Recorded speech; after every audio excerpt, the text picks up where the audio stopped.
What is going on, everybody? And welcome to another edition of Prime Sports World and College Football Showdown. Here with my main man, Christian Simpson. I am your host, Israel Rivera, and that's Christian Simpson from the Daily Blizz blog.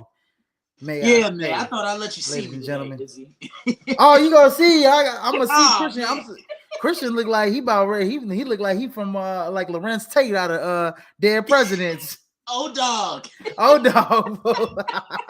We out here, baby. Look, man. Look, we just did this the other day on Tuesday, talking NFL. Now we about to show a little verse. And he got nephew's juice box. I got the juice box again. I'm sorry. I got the juice box, man. Hey, look, everybody. But before we start the show, please like, share, and subscribe to the podcast here at Prime Sports World on Facebook, YouTube, and Twitch. And in case you miss us, you catch on all streaming platforms where podcasts can be heard. That's Apple Music, Samsung Music, Amazon Podcasts, iHeartRadio, and Spotify. Ladies and gentlemen, as Prime Sports World keeps it locked in 24/7, 360 degrees around the access, baby, keeping you covered with the latest up-to-date content on social media, baby, in the sporting world. But Christian, we have a lot to cover. Yes, we do. It's a big week, baby. It's a big week. And you know what? I'm hoping Matt James could come on. Yeah, man. I like when Matt chimes in. He almost has like an insider's take on it. Absolutely. And look, ladies and gentlemen, man, hey, I hope you guys loving the lounge back here. Loving the lounge. Oh, man, I'm in the lounge, baby. You know, I done revamped. You know, I done got me a coffee table. You know what I'm saying? I done got me a couple couches. Look, ladies and gentlemen, this is what Israel Rivera does. Izzy, this is what we call a corporate flex. corporate flex. Absolutely, ladies and gentlemen. But hey, week 10, guys, there was a game. We'll get to one of the games where I'm about to send somebody to grandma's house today. Yo, okay. Is this the grandma that cooks for you, or is this the grandma? No, it's the grandma that don't cook for you, that tells you to you to go pick. No, you know what? She got a couple extension cords for you. And she telling you, she whipping that ass bare naked, and leaving you in the bathtub, baby. Tell you, hey, go to sleep early, son. I'm sorry. We don't condone violence on this show. Look, anyway, Izzy, I got it here. Let's toast. I got my drink too. You got your. Let's toast. There we go. Flashing fruit punch, baby. There we go. All right, let's talk about I need some new fruit punch, man. Hey, first takeaway from week 10, number 15, Notre Dame, shaking my head, loses to Clemson on the road, 31-23. Look, let me tell you something. If Jeremiah Trotter Jr. didn't show that he, wasn't going to be a force to be reckoned with at the next level, I don't know what to tell you, because he was all over the field in this one. Sam Hartman didn't have a particularly good game, 13-30, 146 yards, 2 interceptions. Aldrich Estimate, 17 carries, 87 yards, a touchdown. Kay Klubnik didn't play particularly well, but it was all about that Clemson defense. And let me tell you, man, it was a coming out party for Phil Maffa. Man, Phil Maffa with a hell of a game. 36 carries, 186 yards, 2 touchdowns, filled in admirably for Will Shipley, who was out from that last week's hit that happened on him. But Phil Maffa, big bruising running back, 6'1", 230 pounds. He was just a force to be reckoned with. Notre Dame didn't have nothing for him defensively. And then defensively, Clemson was just doing some things that were just confusing the hell out of Sam Hartman. Like I said, Jeremiah Trotter Jr., he had 11 tackles, 2 sacks, 2.5 tackles for loss, and he had a defensive touchdown in this game. He was the man on the field for Clemson. Christian. Yeah, man. Coming into the year, Izzy, you and I were talking. I told you there were 2 teams I was really looking forward to seeing, right? That was Florida State. I can't take you seriously. I'm done, ladies and gentlemen. I'm done. Look, that was Florida State and that was Notre Dame, because I thought Notre Dame finally addressed their need for what? A quarterback. Everything else had been there in place for Notre Dame. They could run the football, always had good offensive lines. They had serviceable weapons on the perimeter when you had a guy that could get them the ball, and they always had a good defense. The one piece they were missing was a quarterback. And we're thinking Sam Hartman's going to put them over the hump, but that wasn't the case. Give credit to Clemson, man. They came out, they prepared, they punched Notre Dame in the mouth, and Hartman just looked absolutely terrible. He looked completely out of sync. Yeah, if there, this season for Notre Dame is actually, I'm gonna be real. It's a little bit more disappointing than last season, right? Because I had a lot of high expectations for this Notre Dame football team. You have the great secondary. I mean, you're talking about 2-3 guys that we'll be talking about on Sundays, playing on that team. Aldrich Estimate definitely will be playing on Sundays. You got offensive linemen. They got a top 10 offensive lineman. Yeah. And, Notre Dame has all the talent in the world. And we thought this, Sam Hartman would put them over the top coming from Wake Forest. And I know it was a new offensive system. And, it just, ever from that Ohio State game on, it's kind of like this team lost steam, right? They lost to Ohio State in a heartbreaking fashion. And it kind of makes me wonder if they would have beaten Ohio State. Had they gone into Louisville, they probably would have maybe beaten Louisville. They probably would have been motivated. I think losing to Ohio State really sucked the energy out of them. And I think you see it in this loss to Clemson. You saw it in the loss to Louisville, where they just didn't play their best. And they had chances, right? They got the ball back with a couple minutes left. They got the ball back again with a minute left, right? And they couldn't score. They couldn't get down the field. So very disappointing season for Notre Dame. I think the problem with Louisville, with the Louisville game, pay for it. Okay, you gonna look over us? We're just gonna come in and we're gonna punch you in the mouth. That's exactly what happened, because they were looking ahead to USC, and that's why I always say focus on what's in front of you when it's still there at that particular moment. And Notre Dame didn't do that. And I know everybody wants Marcus Freeman out, but look, let this guy develop the team, let him get his recruits, and he's gonna be just fine. Yeah, and we all know, Marcus Freeman. I was probably critical of him too, being a Notre Dame fan. Because he's from that Brian Kelly regime, and maybe we need to move on from that regime a little bit. We're not winning big games still. He was the lead recruiter when Brian Kelly was there. So, all those guys at Notre Dame are his guys technically. Yeah. But it just was a disappointing season. I think we haven't beat Ohio State in almost damn near 100 years, damn near. So that was their best chance. 85-90. And that was their best chance to do that a couple of months ago in South Bend, but it was just one mental lapse. And it's kind of like this, yeah. And it's the mental lapses that play out. We saw it in Louisville. Louisville, they didn't take them seriously. They went and got smacked. They came into Clemson, another unranked team. They came in and got smacked. And you cannot take a Dabo Sweeney team lightly. I mean, Dabo's been kind of, he ain't been the same coach, this season as he was in previous seasons, but still that team is going to play as hard as they can for Dabo Sweeney.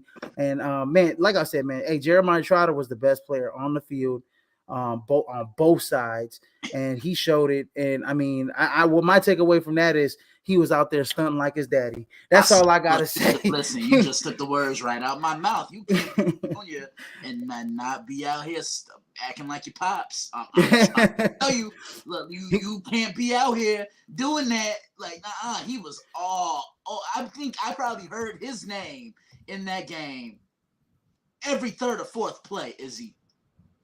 Yeah, no, absolutely. He was all over the field, and I mean, kudos to him. I mean, he played a hell of a game, and I think when we look back on it, man, I mean that he was already in the first round. I mean, he might have moved up a few draft slots after that. Next game we got on the slot, we got number 8 Alabama outlasting number 14 LSU 42-28. This was a particularly good game. I mean, they went into the half, both of them tied 21-0. But Alabama came out in the third quarter, scored 14, went up 35-28. I mean, going into the fourth quarter, It was 28-21 because LSU scored first in that third quarter, and I was looking like, oh man, you know what, LSU might pull it off. But man, like we seen as always, man, Alabama has in the second half has made adjustments. Jaden Daniels, 15 of 24 passing, 219 yards, 2 touchdowns, 1 interception, but 11 carries on the ground, 163 yards and a touchdown. Man, if LSU was undefeated, he'd be the front runner for the Heisman. Jalen Milroe, another solid game for Jalen Milroe, 15 to 23, 219 yards. And this was his best rushing game, 20 carries, 155 yards, and 4 tutties, baby, on the day for Alabama as they come up victorious. Christian, what are your thoughts about this game? Well, first off, I agree with you totally. Even if LSU were in the top 10 of the CFP rankings, Jaden Daniels would be a Heisman candidate. I mean, look, their offense has been great this year. They went from averaging 34 points a game last season to averaging 47 a game this season. I really thought we were about to finish this game with both quarterbacks having close to 190 or 200 yards rushing because neither team had an answer. And if you know anything about attacking an Alabama defense, it's what? Get them with a mobile quarterback. And that's exactly what LSU did. But, man, here's the thing. Nick Saban doesn't lose to the same team in back-to-back years. He's on a revenge tour this year.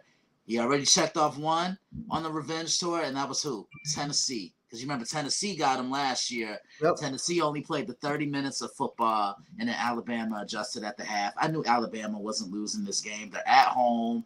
It's a statement game. It's the first Saturday in November. You're under the lights. This is a big win for Alabama. To me, I think this elevates them back into the national championship contender conversation. Oh, absolutely. I think, we're either Michigan or Ohio State's going to get one loss.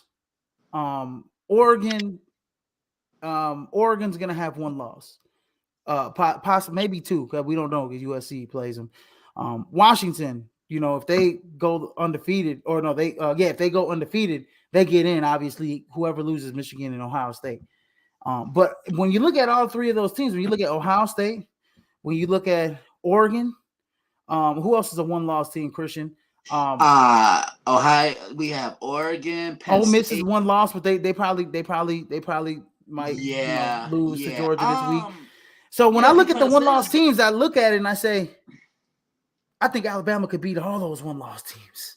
Yeah, because here's the Texas. Thing. Texas. I'm gonna disagree with you. I think Oregon is the best one-loss team in the country. Think so? Yeah, because look, they're complete.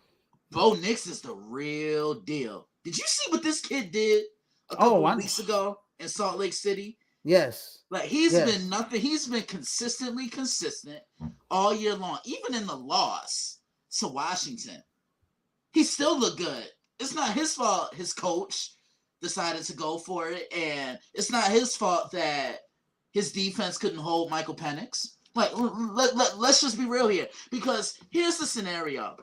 Let's say Michigan ends up beating Ohio State. I've been waiting to tell you this scenario for the longest. Let's say Georgia beats Alabama. Georgia's getting in. Let's say Michigan, whoever they play in the Big Ten West, they get in. Florida State wins their conference title, they're gonna be in, and then Oregon wins their conference title, they're gonna be in. There's a very distinct possibility that a one-loss team could be on the outside looking in. And we've never had that since the college football playoff started.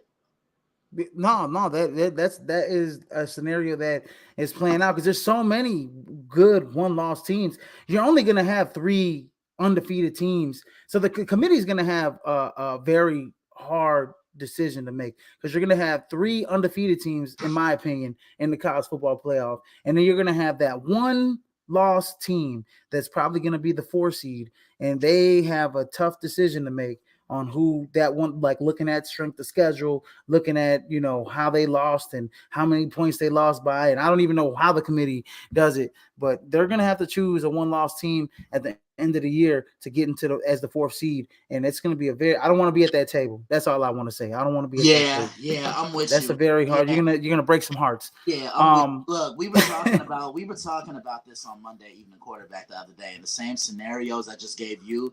That's what me and Ronnie were talking about. Man, look, this may be the most controversial edition of the CFP because why would you reward a team that either potentially lost in the conference title game or didn't even make the conference title game at all? That's the that's only way true. Ohio State got in last year because USC dropped the ball.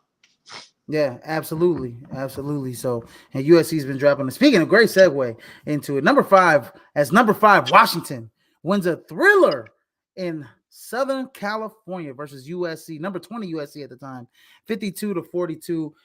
This was like I said, it was going to be a high scoring game. Michael Penix, not the greatest game. I mean, he was very accurate, 22 of 30, 256 yards, 2 touchdowns, 1 interception. But the big story, I guess, Dylan Johnson, 26 carries, 256 yards, and 4 touchdowns on the Four, night. Man, four, he was running. He was running four. like a madman against USC in that undersized defensive line. And then Caleb Williams, man, I mean, he continues to play his heart out, his guts out. 27-35, 312 yards, 3 touchdowns. Austin Jones with 11 carries, 127 yards, no touchdowns. They did have 3 touchdowns on the ground by Darren Barlow, Malik Brown, and Caleb Williams himself. But I guess the big story is, Washington remains undefeated in beating USC in hostile territory. Christian, your thoughts on the game? Excuse me. A God shootout, bless you. man. I'm thinking, we're gonna get maybe potentially 60 points having to determine this game, and it just seemed like anything Caleb Williams could do, Michael Penix could match that. That's exactly what happened. This is a big win for Washington, but there was a moment at the end of this game, Izzy, that really stood out to me, and I have the story up right here. Mm-hmm. One of Washington's players, he's a senior, Zion Tupelo-Fatui. He lost his dad prior to this game, and he played in this game. Look, you play, I play, and the one thing we both know about football coaches is they're father figures to us. And I got to give Kalen DeBoer all the credit in the world because he really consoled this young man after, because you could see all the emotion just on his face talking about how his dad would have wanted him to play. I can't even imagine what it's like to lose a parent. And I think I say this on behalf of the both of us. Your thoughts and your prayers and your condolences go out to Zion's family, because nobody should have to lose a parent, but he left it all on the field for his dad. And Washington is 9-0 right now, and it's looking like more and more Washington and Oregon, but this time for the Pac-12. Yeah, no, it is. It's definitely looking like Washington and Oregon for the Pac-12. And my thing is man, like I say, hey, my condolences to that young man and losing his Absolutely. father. As Christian said, it is heartbreaking to lose a Absolutely. parent. I can only imagine. I've lost grandparents, but Yep, me never too. lost my immediate Me parent. too. Yep. And I know that has to be immediate parent, before while they're young, my condolences to his family. And there was a couple emotional moments. Caleb Williams had an emotional moment with his mother, right, putting his heart on his field, crying with Yeah. his family. And so the football is more than just a game. I mean, sometimes it's an outlet for young men. It's an outlet for a lot of guys that are dealing with issues, and sometimes you can see the emotional side. These guys are just more than just players; they're human beings. And like I said, man, a lot of guys, they play with the heart on their sleeves and the emotion of the game, and it's a good thing to see the emotional side It of is. football. Yeah, it definitely is. But I think Kalen just going over and consoling his player. Absolutely. It just goes to show you that it's bigger than football. Yeah, way bigger than football. It's Way way bigger than football. bigger. Yeah, it's way bigger than football. Again, our prayers go out to the young man. He left it all on the field, and I'm sure that's something his dad would have wanted. Would appreciate it, yeah. Absolutely. And he played out for his father. I mean, and there's been stuff in sports, Brett Favre, I was in just the about to. pros Is he? playing for his father. I remember watching that. I mean, Yeah, me too, me too. he left it all on the field that night, and you can tell physically he was there, but mentally he wasn't. He wasn't. He was just throwing prayers out Just, there to I Javon mean, Walker. yeah. He was out there throwing prayers out there to Javon Walker, and somehow, some way, Javon Walker was coming down with him. So, like I said, man, the emotional side of football is something special to see sometimes. Next out takeaway, we got number 7 Texas beating number 23 K-State in controversial fashion in overtime. May I say, K-State had this game pretty much all the way to the end. They had the lead in the fourth quarter. No, Texas had the lead in the fourth quarter. They tied it up. But for most of the game, K-State was playing behind. They came back, finished the comeback, tied it up at the end with the field goal, making it 30-30. And then in overtime, Texas goes up 3 points. K-State gets stopped, and their coach, Chris Klayman, decides to go for it on fourth down instead of kicking the field goal and taking it to double overtime. Will Howard had a great game, 26-41, 327 yards, 4 touchdowns, 1 interception. And then you had the freshman quarterback filling in admirably for Quinn Ewers. Malik Murphy, 19-37, 248 yards, 1 touchdown, 2 interceptions, albeit.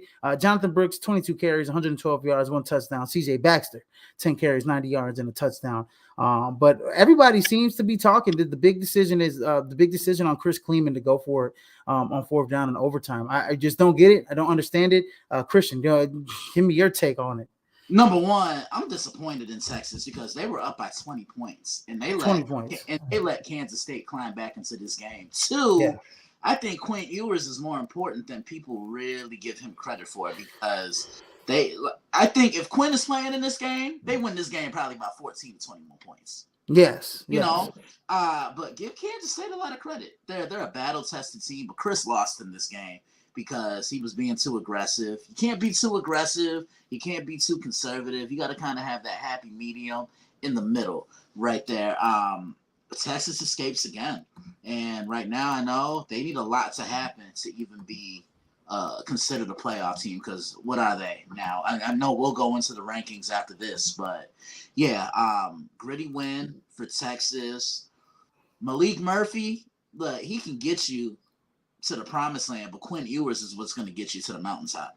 Yeah, absolutely. I mean, Malik Murphy's a young quarterback. He's going to learn. As he gets the snaps and as he gets as he becomes a starter. But I mean, my thing is that one thing is we already know Malik Murphy. This was this game and the last game was probably a good tryout for him, right? For other college football teams, right? For him to go to, right? To other institutions for him to go to, because we all know who's waiting in the wings. Right, that young man ain't going nowhere. Nah, we know you.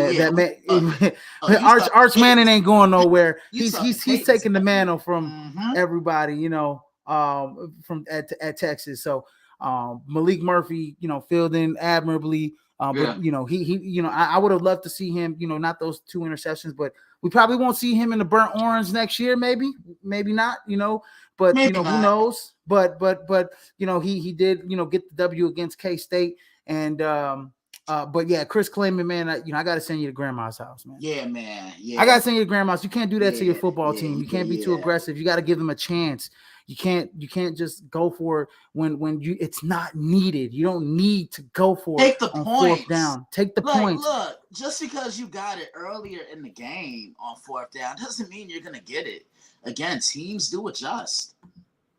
Yeah, teams adjust, and you can't be. You got to give your football team a chance. A team that crawled back into the game and fought hard to get back into the game. You gotta take the points, and you got to live to fight another day. And he failed to do that, and he could have came up with something special against Texas, but they end up losing in overtime, 33-30. Next game on the slate, we got number 22 Oklahoma State I meant to put Oklahoma State there as they win the last scheduled.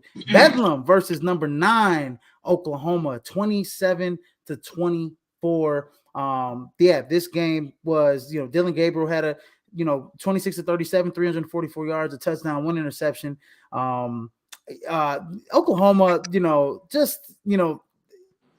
just disappointed me, man. They had the lead going into the fourth quarter, and then let Oklahoma State pretty much seal the deal and come back here, and play that good defense. I mean, they pretty much shut them down.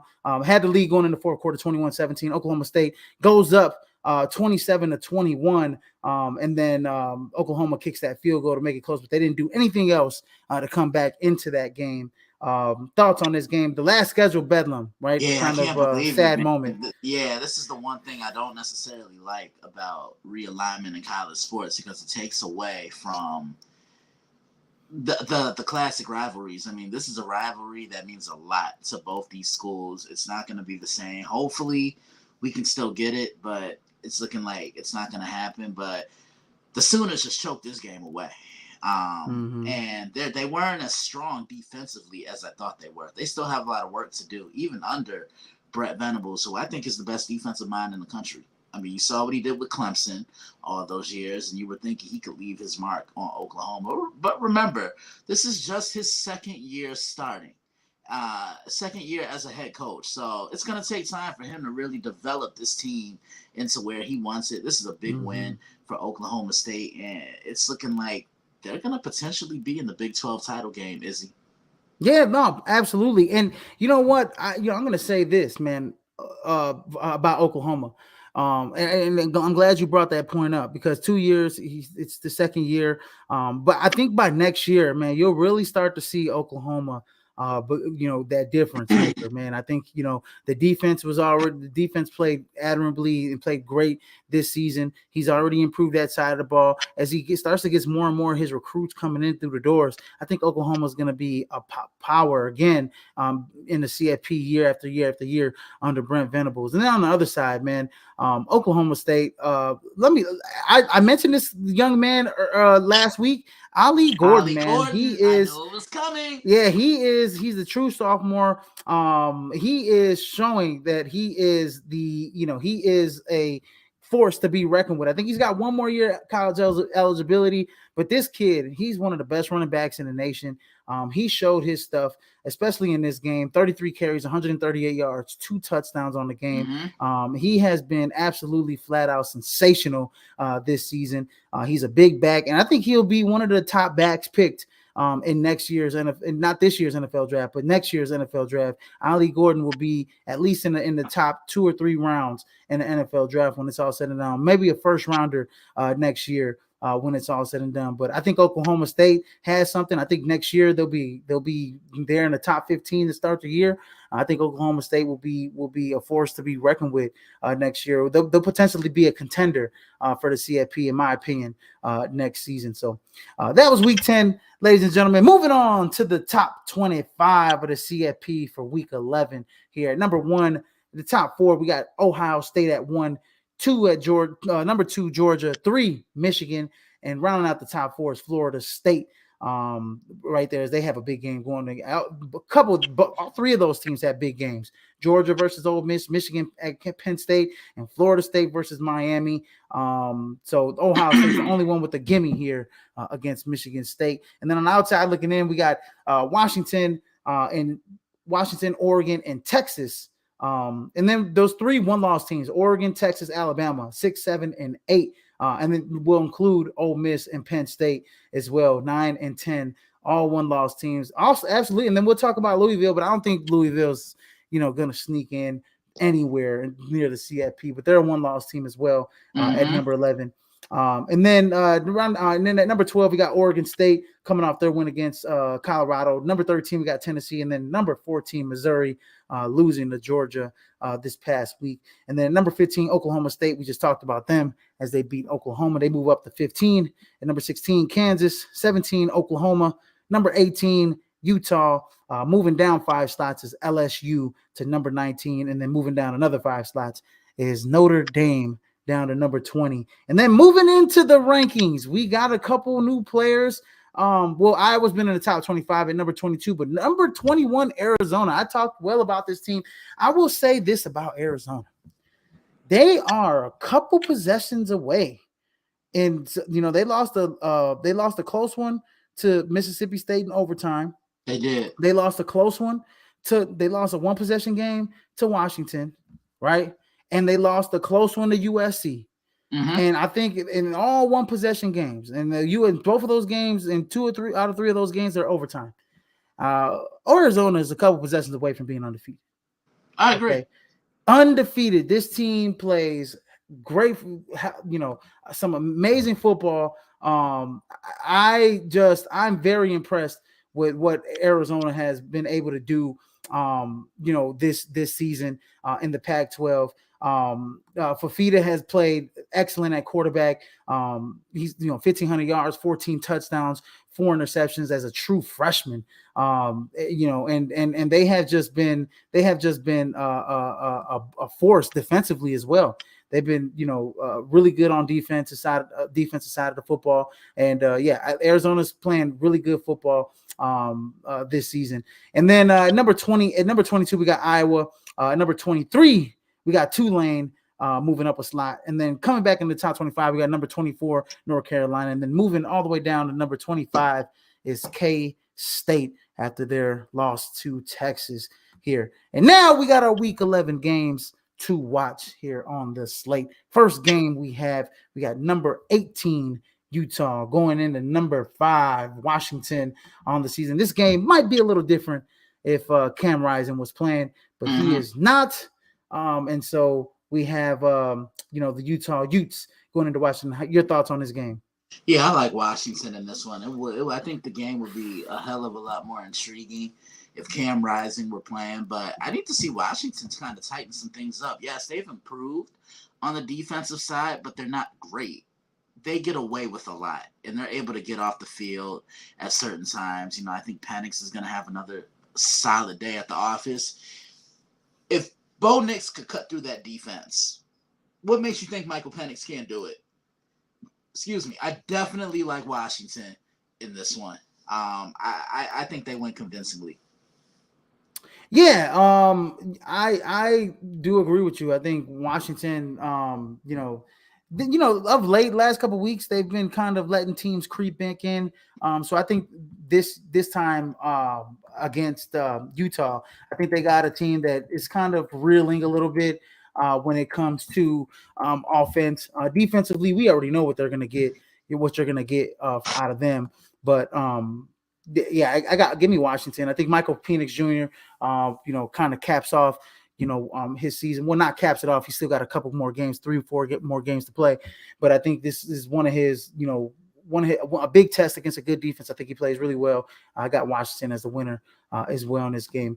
Moving on to the next game, we got number 13 Tennessee going in to number 14 Missouri to face the Missouri Wildcats. How do you see this one playing out? Missouri Tigers. How do you see this one playing out? Missouri almost did the impossible last week. I mean, they kind of unveiled a little bit of a blueprint and exposed the weakness, and we'll talk about that in a little bit. But I look at Tennessee. Can Missouri get after Joe Milton? I think that's the $1 million question right there. I think he has the most explosive arm in college football because it's a flick of the wrist, and he puts it in the air, and that ball falls into the bread basket better than anything I've seen in quite some time. I actually think Tennessee goes into Missouri and wins this one. They're going to go in there, run the football, pound the rock, and I think their defense is going to handle the rest. I think Brady Cook is going to make a couple of good throws, but I just think Tennessee, they're the far more well-rounded and balanced football team. Yeah, I mean, Brady Cook had a really good game. Has had a good season. I mean, he had a good start to the game against Georgia last week. But yeah, I mean, I think Tennessee, like you said, man, Joe Milton, passing the ball, running the football, being that dual threat guy. They are going to, I do feel like, yeah, you're right. Jalen Wright, running it with Jalen Wright.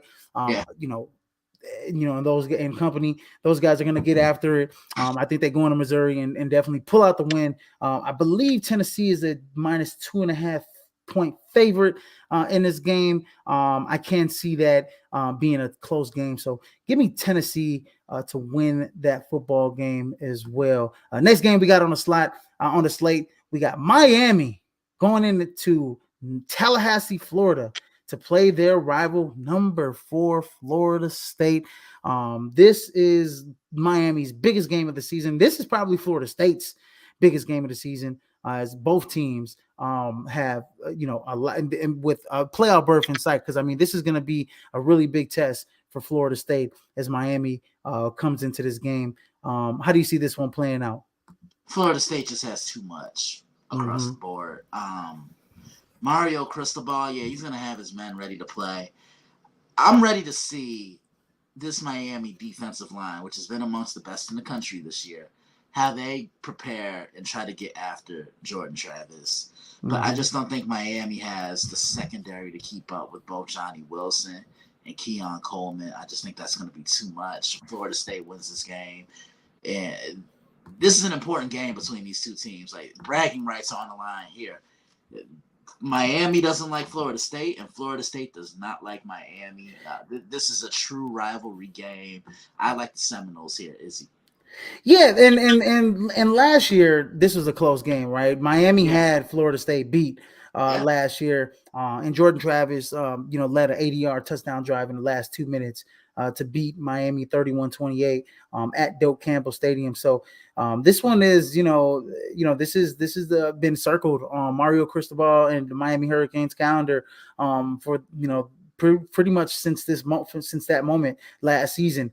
So I expect Miami to come out swinging from the fences early on. I think it's going to be a slugfest at first, but I think in the end, I think Florida State wins this game. They have too much talent on the field, running the football, throwing the football. They have that, elite one guy in Jordan Travis as their signal caller, who's a Heisman Trophy candidate.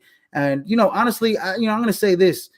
The only way Miami, I think, can win this game is if Florida State, like they have in previous games, like a couple weeks ago against Duke, where they were letting, Riley Leonard dictate the pace. They can't let Tyler Van Dyke dictate the pace. They can't let Tyler Van Dyke have a good offensive game. They have to get after him. Jared Verse has to get after him. That defense has to get after Miami. They can't let them get any confidence, because Miami is the type of team that will come into Tallahassee and beat you if you're not on your PSW. Yeah, because I thought a few weeks ago Miami got out to a fast start in Chapel Hill against North Carolina, and I'm thinking, what's about to happen here? But North Carolina was able to settle in, and I think that's the type of game you're going to see here tomorrow. Yeah, absolutely. I do agree with you. I do got Florida State winning that football game as well. Next game we got on the slate, we got number 6. We got USC going into number 6 Oregon to face the Ducks. Caleb Williams versus Bo Nix. This would have had a bunch of box office on it if both teams were undefeated going into this game, but they are not. And so, this game has kind of lost its luster a little bit here. But I still do think that there will be some fireworks in this game. How do you see this one playing out? Yeah, I was looking forward to this. I think these two have been two of the 3 best quarterbacks in the country this year. Caleb Williams, Bo Nix. Bo just looks like he's having fun out there. I mean, I love the weapons that Oregon has in Bucky Irving and what's that wide receiver's name? Ted Johnson. Yeah, there we go. And I mean, it doesn't matter who you are on this offense. If you're open, you're getting the football. Plain and simple. Oregon just has way too much. They're the more balanced team. They can run it. I think they're going to do that because USC can't stop the run. USC can't do much of anything. They just fired their offense. They fired their defensive coordinator. Alex Grinch. Yeah, Alex Grinch. Listen, I like Oregon in this one. Yeah, USC will put points up, but Oregon, it's in Eugene. Oregon does not lose at Autzen. Yeah, this is going to be a tough game for USC to win. I do think that, it will be high scoring. I think Caleb Williams, I think we'll see a similar game of how we saw against Washington, right? I think, USC comes in there, they're scoring the ball, they're keeping up with Oregon, but just not enough to beat Oregon. And Oregon and Washington have been the cream of the crop of the Pac-12 all season. Firing your defensive coordinator pretty much towards the end of the season, that's not a good look. He gave up a lot of yards, to Washington last week. But I mean, as a defensive coordinator, I will say this. I mean, I feel like there's a little bit of desperation there, right? I think that you can't really blame the coach when the personnel doesn't fit the scheme, right? And Exactly. when you're undersized and your guys can't tackle and they can't cover, there's not much Alice Grinch can go out there and do for you. All he could do is call plays, and you have to go out there and execute them. And so USC, as a football team as a whole, hasn't done that. But I got Oregon winning this game fairly. I don't say fairly easy, but I do have them winning them, probably by a touchdown or so. Yeah. Next game we got on the slate, I got number 9 Ole Miss going into. Oh my gosh, did I put Oregon? That's number Yeah, you 9 Ole did. Miss. It's okay, man. Yeah, it's number 9 Ole Miss. I know what you meant. I'll fix that right now. Number 9 Ole Miss going up against number 2 Georgia. And we talked about this game. Yeah, we talked about this game as well, Christian. That I said that if both of these teams are Ole Miss is still a one-loss team, this could be a top 10 showdown. And it is. Carson Beck coming in here as a dark horse candidate for the Heisman. And look, Jackson Dart, has played tremendously, has played very well this season for Ole Miss. Quinshawn Judkins, one of the best running backs in the nation, over 12 touchdowns on the ground. How do you see this one playing out here in Georgia? Missouri kind of exposed Georgia's weakness in that defense a little bit, and that's in the secondary. And Ole Miss has some playmakers at receiver. I think that's going to be a key matchup right there. But can they tighten some things up on defense? Because they did not look good against Texas. Missing gap assignments, blowing tackles, blowing coverages, the inability to cover people down the field. And Texas A&M, they were able to kind of have their way. Yeah, Ole Miss won that game, but they didn't look great in doing so. Georgia, they've won 26 in a row, and they're getting everybody's best shot. I mean, they're not just blowing teams away like we saw in 2021 and we saw a majority of last year. They're getting everybody's best shot.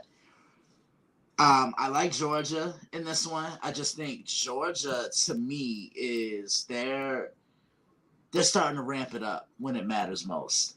This is when championship pedigree starts to kick in, and as I like to call it, statement November, Izzy.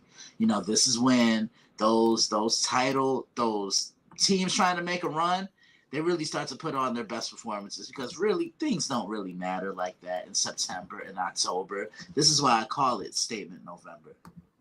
Yeah, absolutely, man. I think that teams are starting to put it together right now. Georgia finding ways to win.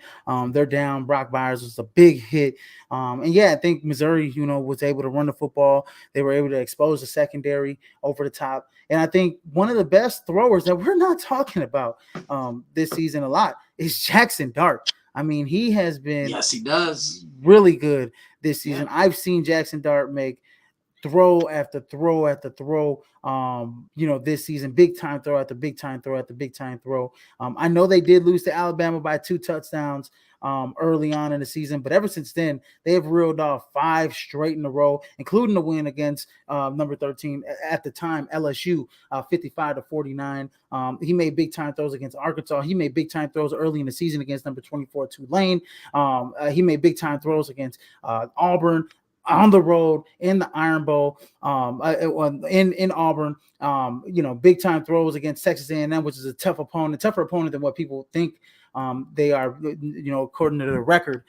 So I think, when it comes down to it, Georgia might get shocked a little bit here when it comes to Ole Miss. They're gonna have to what they're gonna have to do is they're gonna have to limit Quinshon Judkins from Yep. getting those big chunk gains. They can't let him wear on you because then the play action over the top with Jackson Dart will hurt you. And I think what you need to do is you have to limit Jackson Dart. You have to get them in third and long situations and not third and medium, third and short situations. Because when you do that, Ole Miss can kill you all day. And Exactly. and I'll tell you right now, Lane Kiffin is a hell of a college football coach. I mean, he's a hell of a coach when it comes to X's and O's, and he can be. I mean, he can get a game plan going to beat Kirby Smart in Georgia. Yeah, yeah. Yeah, this is definitely one that I know you and I will be talking throughout the game, Izzy. Yeah, I'm looking forward to this one. I previewed this one on the site on Tuesday. Yeah, you guys don't want to miss that that preview as well, as Christian previews that game. And then the big game, the game of the week. Something that everybody is talking about. Number 3 Michigan playing their first ranked opponent in Happy Valley, going up against number 10 Penn State, but without Jim Harbaugh on the sidelines in controversial fashion with the sign stealing scandal and everything that's going on with that. The university has actually banned him for the next 3 games. That's including this game and Ohio State. But they're trying to reverse that, so he may be on the sideline this week, tomorrow, but we don't know yet. As of now, he's currently not going to be on the sideline for the game. So. This is probably one of Michigan's biggest games of the year. This is out of 2 biggest games of the year. You got this one, and you got Ohio State. Christian, I already know what's coming. Izzy, I already know what's coming. I need Let's you go, here. baby. You ready? Let's go. 1, 2, 3. Shameless plug. Number one. Okay, I'm gonna say this. Yeah, Georgia, and you see the shameless plug right there. Check out the site, which is the Daily Blitz blog. Got a lot of great things coming your way. Say what you want, right? Yeah, Georgia's won 26 in a row with the defending national champion. That's great. But Michigan is the best college football team I've seen from top to bottom this year. They're potent on offense. They're scoring 40 points a game, and J.J. McCarthy has made tremendous strides as a quarterback, and defensively, they're just as strong. They're only giving up 6.7 points per game. That's incredible. You know, they stuff the run, and I mean, there's no weakness. And if they have a weakness, you're gonna have to squint to see it. Then when I look at Penn State does a good job of staying in control, right? They convert their third downs, they stay in their lanes, and James Franklin hiring Manny Diaz was one of the best things I think that could have happened for this program, because this defense has really taken tremendous strides. The only issue I have with Penn State, they cannot convert down the field on those chunk plays. Watch out for that tomorrow. And Chop Robinson comes back. I think he's the X factor for Penn State. Izzy, you know I love these edge rushers, and this kid plays with twitch. He's squared up, and he's always low. This kid gets whatever he wants. And the X factor for Michigan State is a very familiar name. I'm watching Donovan Edwards. Michigan has to go in. They got to get Drew Allard into long yardage situations. They got to bottle up Katron Allen and Nicholas Singleton. And most importantly, Michigan just needs to play their game. And if I'm Penn State, man, just take what Michigan run. They have to run the football. What's the best way of keeping a prolific offense off the field? Ball control, time of possession, run the football. I think that's going to be key. I preview this one tomorrow. Be on the lookout for it. Yeah, be on the lookout for that, guys. As Christian drops that an hour before game time on the Daily Blitz.blog, so you don't want to miss that hot content. When it comes down to it, yes, Christian, you're right, man. Number 10 Penn State boasts the second best ranked defense in the nation, led by Kalen King, Adisa Isaac, Chop Robinson, Danny Dennis Sutton. Those are all 3 of those guys are all their edge rushers who are probably going to be playing on Sundays. Kalen King's definitely going to be playing on Sundays in the defensive backfield. So it's and he said he took it personal giving big plays up to Marvin Harrison Jr. Say his name right. You say. Yeah. My bad. Taking it personal when he got torched by Maserati Mar. There we go. Anyways, and so I do think, JJ McCarthy, he's gonna have to play well, man. I mean, this is the best team that they played all season. Interesting fact about Michigan, if you thought Penn State's defense was good, there hasn't been a team that has taken a single snap inside the Michigan 10-yard line this season, albeit they haven't played pretty much anybody this year. Their non-conference schedule was pretty weak. Yeah, it They didn't was. really Yeah. play anybody in the Big Ten, but you only can control who you play in front of you, and they have dominated literally every single team that they have played up against this season. I do agree with Christian, Katron Allen, Nicholas Singleton. They are gonna have to be special to beat Michigan. But I think overall, even with Michigan playing the weak talent that they have played this season, they have dominated the weak talent, and that's saying something. Yeah, because think about it. If this is 6 or 7 years ago, they probably lose 2 of those games on that weak schedule. Yeah. They're more mentally tough now than what they were years ago. Yeah, no, and I'll tell you one game that I thought that even though they beat Bowling Green 31-6, I mean it was what a one possession score game going into the half. I think 6-7 years ago that you might be looking at it differently. But I mean, beating Bowling Green, they beat UNLV 35-7, beat Eastern Carolina 33, Bowling Green 31-6, Rutgers 31-7. Nebraska 45-7, Minnesota on the road 52-10, Indiana 52-7, blanket Michigan State 49-0, 41-13 versus Purdue. They're not only just beating their opponents, they are destroying their opponents. Yeah. So that's why Michigan, even though they slipped down a couple slots, even though they're playing a weaker schedule or they played a weak schedule, they have dominated every single opponent that they have played. And Minnesota's a tough team. I mean, Minnesota's a tough team. I mean, Purdue, plays tough football. Indiana played Ohio State tough. I mean, they Nebraska, still kind of getting their stuff right. But I mean, look, man, all I got to say is, you're gonna have to run the football against Michigan. You have to prove that you're gonna have to put the ball in JJ McCarthy's hands, let him make plays. He's proved that he can make those plays week in and week out. And I think that Michigan comes out with the victory on the road. But this is gonna be a good game. It's gonna be a hard win. Yeah, this is gonna be a good one. It's been a 3-team race in the Big Ten East: Michigan, Penn State, and Ohio State. This is a potential elimination game for Penn State. So they know, look, they know they didn't look all that good in their first real big game in the Big Ten against Ohio State. Their offense just could not get out of their own way. And that's who's going to have to be on their P's and Q's tomorrow. Yeah, no, absolutely. Absolutely, man. So I totally agree with you. I think that Michigan wins, but it's going to be a tough game. But in order for Penn State to win, man, they're going to have to run the football. Nicholas Singleton and Katron Allen are going to have to be special, and they're going to have to get after it. Those defensive ends are going to have to get after it on JJ McCarthy in order to win that game. And then my upset of the week, I got Colorado beating number 21 Arizona. Even though I said that Arizona, I was impressed with Arizona, it just feels like Colorado needs to win one, right? They've been in the news for they started out hot, became a ranked team in the top 25 a little too early than expected, but they're 4-5, they're 1-5 in this conference, and they're going against a Arizona team that's been rolling with a lot of confidence, but I do think that Colorado can pull the game off.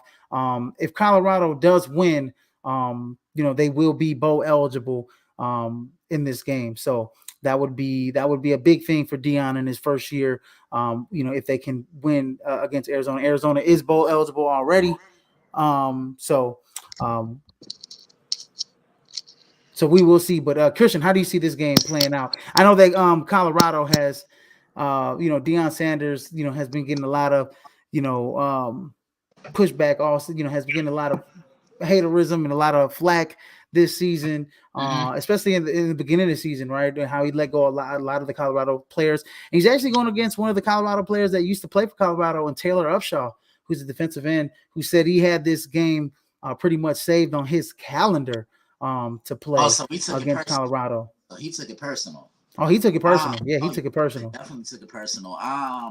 Yeah, this can go either way. This can actually be one of the more entertaining games of the day. You know, Colorado has definitely come back down to reality. It just seems like last week everybody was raving about them being 3-0, but what did I keep saying online and to you on this show and to some other people too? We'll see who Colorado really is come when their conference schedule hits, and they're 1-5. Like you said, I think Arizona beats them by a field goal. Yeah. You say Arizona wins by a field goal. I think when it comes to Colorado, man, that defense, hasn't played well all season.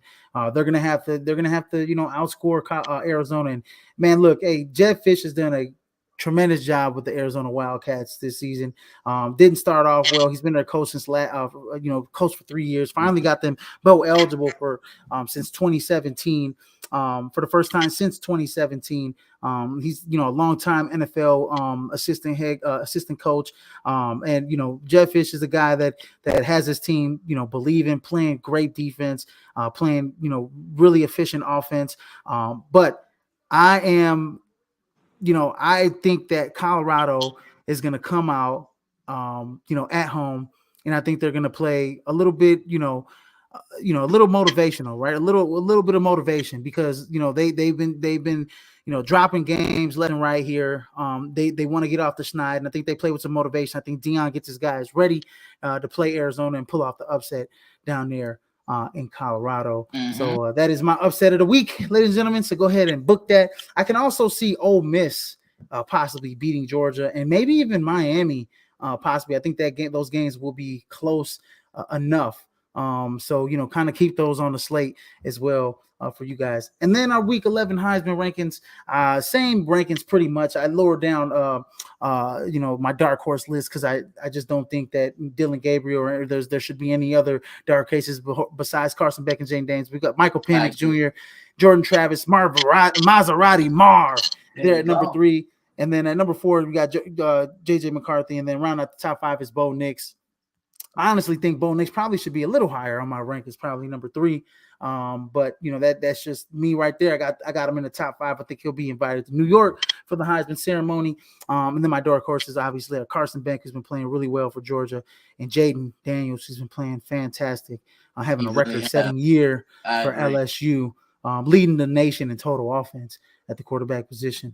And the Christian, that has been a wrap for College Football Showdown for Week 11. You guys enjoy the show this Saturday. Please drink responsibly and go please like, share, and subscribe to the podcast here at Facebook, YouTube, Twitter, and Twitch. As Prime Sports World keeps it locked in here. And in case you missed us, you can catch us on all streaming platforms where podcasts can be heard. That's Amazon, Apple Music, Samsung Podcast, iHeartRadio, and Spotify, ladies and gentlemen. So you don't want to miss that hot content. And don't forget to miss Christian as he drops that Michigan and Penn State preview an hour before the game here on the dailyblitz.blog. You don't want to miss that hot content from Christian as he brings this every single Saturday before the games. So you guys don't want to miss that content. But it's been a show, ladies and gentlemen. And like I always sign off with, in case I miss you, good afternoon, good evening, and good night, ladies and gentlemen. And he just threw it off the backboard for me to say one thing. Holla at your boy. Holla at your boy, and we'll see you guys next Friday night for Week 12 of College Football Showdown as we get ready and prepared for the college football playoff and bowl season here coming up within the next month and a half or so, ladies and gentlemen. So you don't want to miss that as we're coming down to a close in the college football season, Christian. But I'm your host, Israel Rivera. That's my man, Christian Simpson, my main man from dailyblitz.blog, Christian Simpson. As we sign out, peace out, everybody, and we will see you next Friday, guys. Sayonara, suckers. Yes, sir.